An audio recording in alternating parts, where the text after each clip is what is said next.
Good morning, students.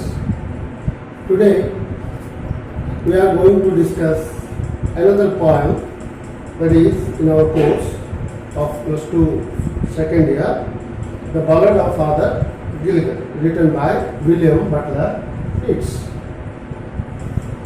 William Butler Yeats is an Irish poet, and he was awarded the Nobel Prize in Literature in 1923. In this particular poem, The Ballad of Father Gilligan, poet William Butler Yeats has presented the religious belief and feelings and the meaning of religion in this particular poem through an old priest, Peter Gilligan. And in this particular poem, he proved that service to service to people is service to God. So here it is a poem and it is called a ballad. And the ballad is a form of narrative poem where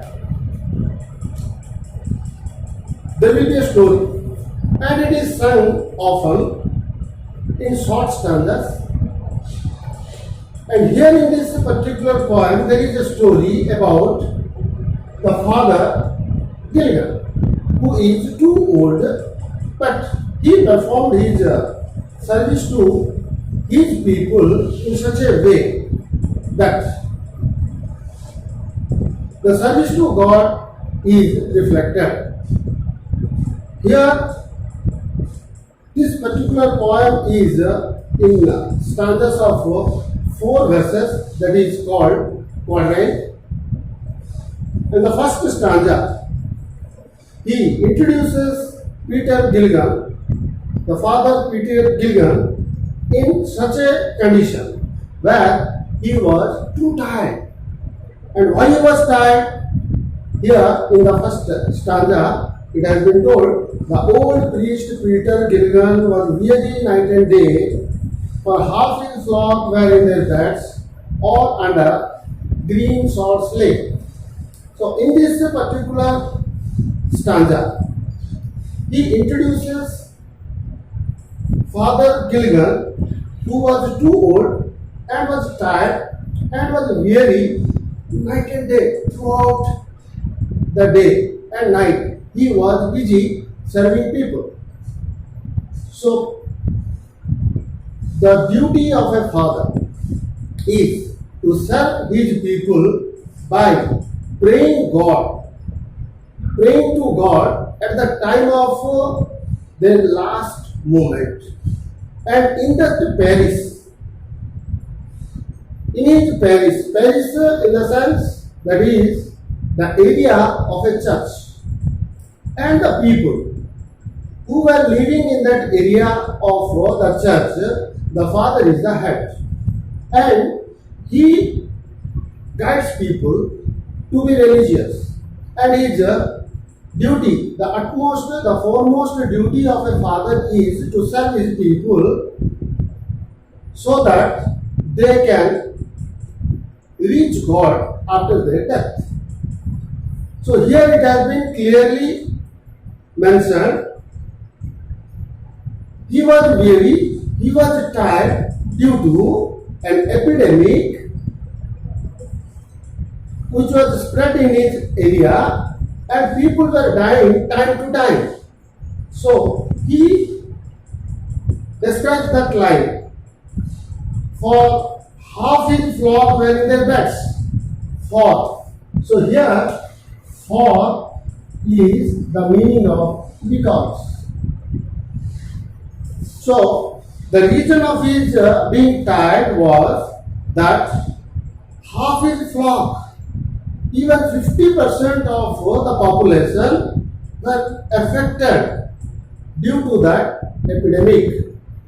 And what type of epidemic, that was not mentioned here, but that was an epidemic where people were dying time to time. And here he mentioned that the flock. Here it is flock. Flock is a group of sheep. So here sheep. This flock is indicating the people in that pens. So here like sheep, they were following blindly to the father. And however he was guiding them, they were guided. So that's why here he is using this flock instead of flock. Flock means people. So he misspells this flock as a flock. But here is a meaning. Why? Because the people were the blind believers of the Father. And half his flock were in their beds or under green sods lay. So half of his population in that area were affected or dead. So some were already dead and some were going to die. So his duty was to go and pray for the soul to reach God. And he was too tired, and due to his tiredness, he was taking rest in the evening after a hard day's work. So in the second stanza he mentions, the first stanza he introduced, and this is the atmosphere of the story, how it begins. And in the second stanza he says, once while he nodded on a chair at the mouth hour of eve, another poor man sent for him and he began to grieve. So in a particular day, when he was taking rest in the evening after a hard day's work of serving people and praying to God for their salvation. And at that particular moment, at the mouth hour of eve, mouth hour, eve means evening. In that mouth hour of eve, when moth means insects. So generally, in this particular hour, these insects come out, and that's why he calls it the moth hour of eve. And moth hour of eve, morn, means morning. So, 2 moth hours occur in a day, in 24 hours. So, in the moth hour of eve, in an evening, while he was taking rest after a hard day's work of serving people, another poor man sent for him. Another poor man. So many people, so many persons had come to him to call him. But here, another person came to him. That means before this, so many people have come to him and he had attended them. But in the evening hour, when he was too tired and he wanted to take rest for a while, another person came to him. So he became very sad. So, and he began to grieve. Grieve means being sad.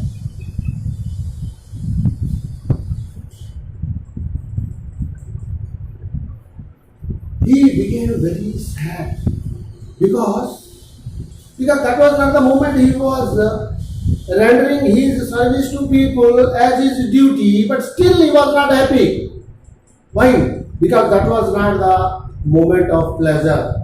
Though he was very dutiful and sincere in his duty, but still he could not get satisfaction. Why? Because people were dying. Because he could not save anybody's life. But he was doing his duty. So, here in the third stanza, it has been reflected very beautifully. That is,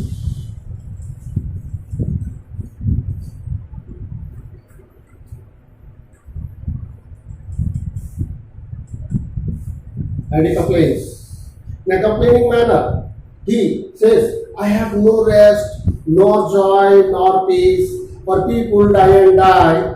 And after cried he, forgive me, God forgive, my body spake, not I. So spontaneously, without his will, some words came out of his mouth that he had no rest, no peace, no joy. So spontaneously that came out because he was too tired, he was not ready, he was not willing to go. That's why spontaneously that came out of his grief because people die and die. So he had no rest, no peace, neither joy. So he was so sad. But the very moment he understood himself, and he says, and forgive God, forgive me, because I am not complaining. I am not complaining. My body is complaining. My body is spake, not I. Spake means spoke. That means past tense of speak. Past tense of speak. That is spake. So my body spake, not I. That means here it is one thing clear that body and the soul are different. The soul cannot be the body. The body can be tired, but the soul cannot be tired. Because he says that as a body, my body is complaining, but not I. He was not in a complaining mood, but his body was complaining because it was not ready to go with that man because it needs rest. It needed rest. That's why the father Gilligan asked forgiveness for his body, that the body was not ready. So in favor of the body, for the sake of the body, he asked forgiveness, he asked for excuse. And in next moment he says, he knelt and leaning on the chair, he prayed and fell asleep. And the moth hour went from the fields and stars began to peep. So, in his gratitude, he knelt before God because his body has done a blunder, that it was not ready, it did not go with the man. So he knelt before God and closed his eyes. As soon as he closed his eyes, he slept. He slept unknowingly, leaning on the chair, and in his sleep, he could not understand what was going around him. And the moth hour went from the fields. That evening, that was the moment of evening, but that went to be night. So that became night, and the stars began to peep, and there all over in the sky there appeared stars. That means it was the night. And throughout the night he fell asleep, ignoring all his duties, because he closed his eyes and unfortunately he slept. So in this time, when night was all over the world, he could not understand anything, but everything or all the things happened. How? They slowly into millions grew, and leaves shook in the wind, and God covered the world with sand and whispered to mankind. So here, there appeared millions of stars in the sky because nature did its own duty. Because in the night there appeared so many stars in the sky, and a wind blew that shook the leaves, and due to God all these things were happening. So here in this line he describes about God's creation and God's work. That is, and God covered the world with sand, and in that sand and whispered to mankind. So he came down to the earth. He came down onto the earth and whispered, talked to his creation, that in a whispering voice, so that others should not listen to him. So it was quite personal. When we sleep, then we are in the custody of God. When we sleep, who takes care of us? Who takes care of our body? The God comes down and takes care of us, and it talks with us. That may be in the form of dreams. So in dreams, God comes and it talks with us about our well-being. So these things happened while Father Gilgan was asleep. And then here in the next, he says, upon the time of sparrow chirp, here it is another moment came, because every moment was passing, and at last another moment arrived, that is the time of sparrow chirp. The time of sparrow chirp means that is morning.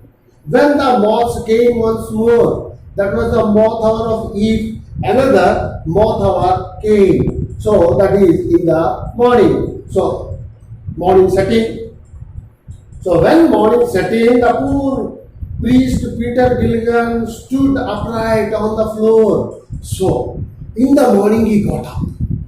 He rose from his sleep, deep sleep, long sleep. Throughout the night he slept. But when in the morning with the sparrow chirp, the chirp of the birds, he woke up and stood upright, because he came to his position again. Because he had forgot everything due to his tiredness and due to his sleep. But when he rose from his sleep, he understood everything that was going around him. He recalled the incident that had happened with him in the evening. So he stood upright. At the very moment, without delay, he stood upright. Mavron, Mavron, alas, alas, forgive me. So, Mavron is a cry of grief. It is a cry of grief. The man has died. While I slept on the chair, he roused his horse out of its sleep and rode with little care. So, the very moment when he came to understand what he had done, so without spending any time, without losing any time, he went and rose up his horse. He roused his horse out of its sleep, because that horse was also sleeping. But here the horse is indicating the mind. He roused his horse, means he made up his mind, because mind is important. Though our body is ready, if our mind is not active, then we cannot do anything. So he made up his mind. He set his mind to go and rode with little care. So here the horse is indicating his mind. So he made up his mind. So without any delay, he went. He rode with little care. Here, little care means no care. Without caring anything, that what was his obstacles and what he could not do. He did not think about anything, he ignored everything, and he only concentrated on his duty. So he rode that horse with little care, without caring anything, how hurdles are coming on his way or how difficult it is to reach the man. He made up his mind and went to that person who had come to call him. Okay, so this is the first part of our poem Ballad of Father Gilgan. The next part we will discuss later in next session. Thank you.